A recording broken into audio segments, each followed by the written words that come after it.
So what's next is basically, given all that, given a player's history and how well they performed in their most recent match, how does it calculate their new dynamic rating?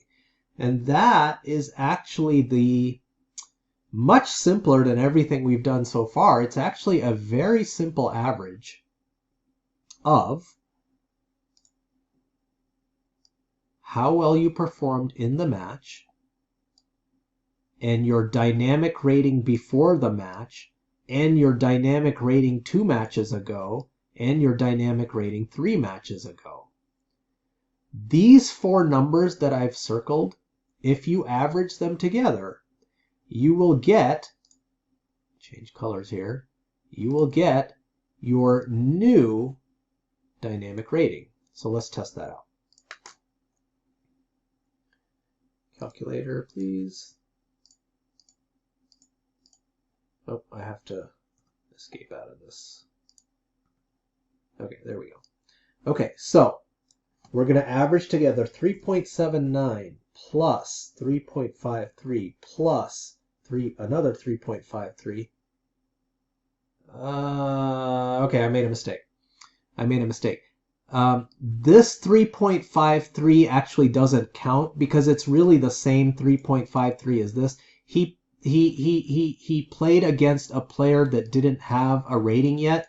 So this whole row is kind of, it doesn't count. This row doesn't count because he played against somebody who didn't have enough history to have a rating.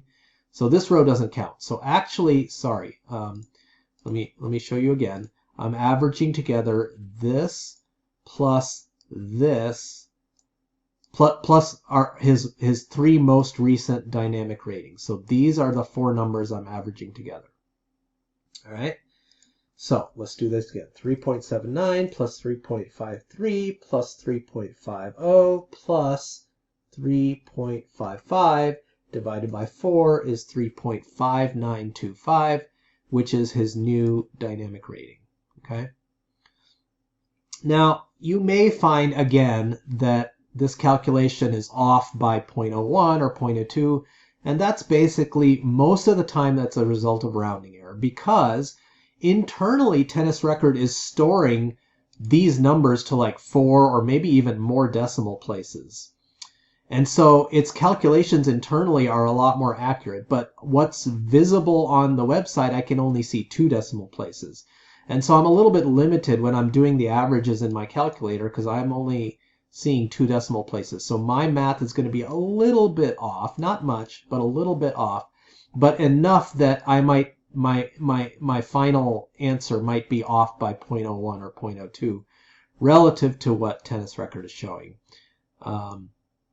In this case, you can see TennisRecord is giving him a 35921 and I'm calculating 35925.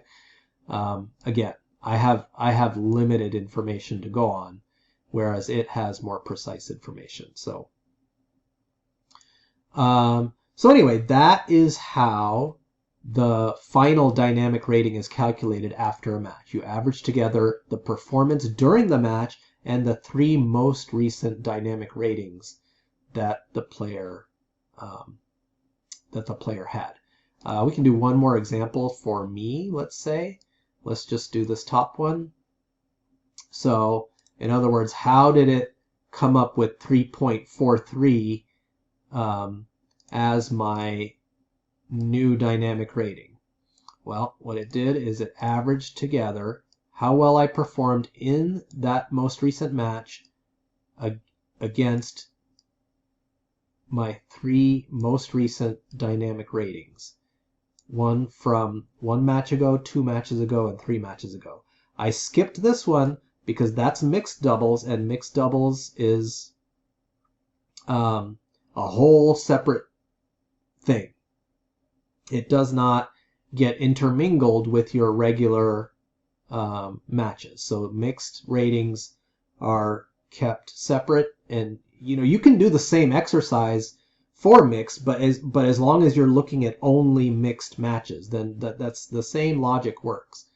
But I'm looking at regular matches, so I'm gonna ignore my mixed. So anyway, so let's do this. So it's going to be a 3.42 averaged with the 3.50, with the 3.43, with the 3.39 divided by 4, and I'm getting a 3.435, which is basically this. And that's that. Now, one of the things you might be wondering, or maybe not, I certainly was wondering, is given that that's how your new dynamic rating is calculated, how much does each of your matches factor in to that new dynamic rating? In other words, how much does my most recent match factor in versus my match before that versus my match before that versus a match that I may have played, 10 matches ago or 20 matches ago? Those matches, how much do those factor into my dynamic rating? In other words, if I improve, if I start playing better and better, but I've got matches from a year ago that in where I did really bad, are those still impacting my rating or holding my rating down? And so I did that analysis as well, and I want to show you a little bit about how that works. So we're going to get into some algebra here, but then I promise I'll stop before it gets too deep and just show you the final answer. So the formula for, so we're going to call this, we'll call this number M1 for my performance in the most recent match, and then we'll call R1 what my rating was, what my new rating was after that match. And then before that, looking back into my history, we'll look at this number one match ago and say that that's M2. How well I performed in that match is M2, and then the rate, my rating after that match was R2, and so on and so forth.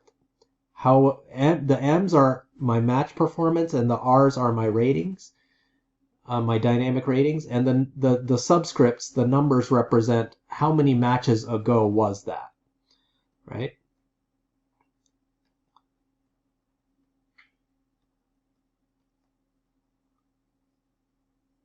Okay, so we know from what I just told you that your new dynamic rating, your most recent new dynamic rating, is calculated based on the average of your match performance plus your 3 most recent dynamic ratings. So this is my match performance for the most recent match, and then my 3 most recent dynamic ratings are R2, R3, and R4. And I average all those together, so I divide by 4. All right, cool. Well, what is R2? R2 is like this number here, the 350 in this example. So that's how well I performed in that match, so match 2, plus what were my 3 most recent dynamic ratings at that time. So R3, R4, and R5 divided by 4. That's how we average things. Now, if I take this definition of R2 and substitute it up into this top calculation, that top average, what I end up with is R1 equals M1 plus, and then this whole big thing, so M2 plus R3, oops, that's a plus, R3 plus R4 plus R5, all of that divided by 4, but then plus the R3 and R4, and then that whole thing divided by 4, right? All I did is substitute this expression into there. Cool? Okay, and now we simplify. So this just ends up becoming, if I try and sort of do my normal fraction sum technique here. I'm just going to change this to, instead of m1, I'm going to call that 4m1 over 4. And I'm going to call this 4r3 over 4. And I'm going to call that 4r4 over 4 so that they all have the same denominator and they're all over 4. So I ended up with 4m1 plus the m2 plus r3 plus r4 plus r5 plus this 4r3 plus 4r4, and that's all over 4, and then that's the whole thing is all over 4. Okay. Simplify that a little bit further, and basically what we end up with is what? 4m1 plus, how many m2s do we have? Just one m2 plus, looks like we have 5 r3s plus 5 r4s plus an r5 all over 16. Okay.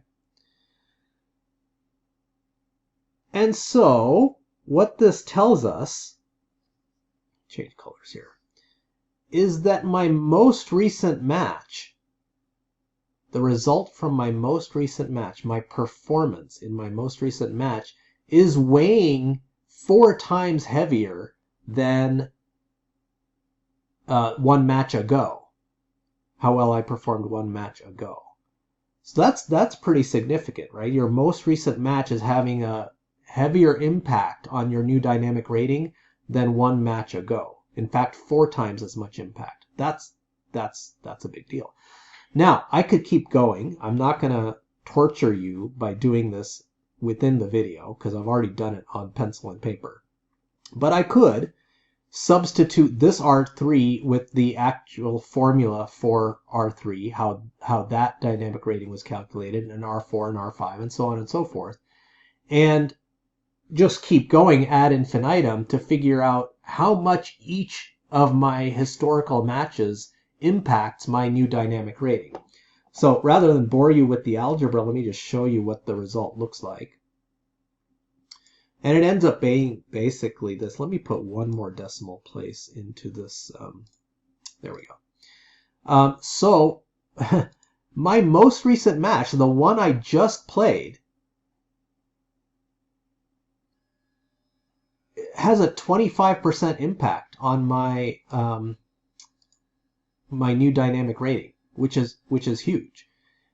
The match before that has a 6% impact, and then something interesting happens. I was expecting this number to just keep going down. That is, the older the match, the less impact it has on your new dynamic rating. But that's not quite how it works. The first 4 matches are kind of an exception to the rule, and I've double checked this, and I'm pretty sure it's right. If you think I'm wrong on this, feel free to reach out to me, but I've done this 2 separate ways, and I got the same result both times. So anyway, my most recent match, which is this match, I performed at a 3.42. That 3.42 is having a 25% impact on my new dynamic rating. This one's only having a 6% impact. This one's having a 7.81% impact. This one's having a 9.77% impact. So aside from my most recent match, the match that has the most impact on my dynamic rating is the one that was 4 matches ago, 9.77. After that, you get further back into history, and then it just keeps going down and down from there. 20 matches ago, that match hardly makes any difference in my dynamic rating. Less than 1% is how much it factors in. And of course, beyond 20 matches ago, it really makes no difference whatsoever how well you did. In fact, I would say even like beyond 10 matches ago, hardly any impact. Really, your dynamic rating is mostly calculated based on your most recent, 10 matches, let's say. But anyway, that's how the percentages work out. and in terms of how much weight each match gets assigned in terms of calculating your new dynamic rating.